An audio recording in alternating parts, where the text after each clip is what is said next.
As the way we shop continues to change, so does the way we actually purchase the items. It's a buy now, pay later model that is quickly gaining in popularity.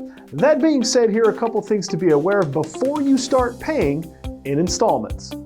Number one, read the fine print. You want to know exactly how the process works. How long do you have to pay it off? Will the interest rates ever rise, and how do they handle late fees? You want to know all of this before you sign.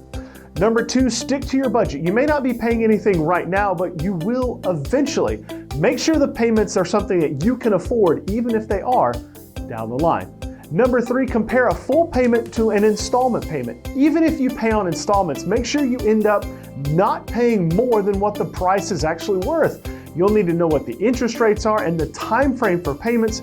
Do the math and make sure you're not actually overpaying for a product. Remember, if you decide to take an installment plan through a financing company, find them on bbb.org and do your homework. With your BBB Minute, I'm Coleman Swartz.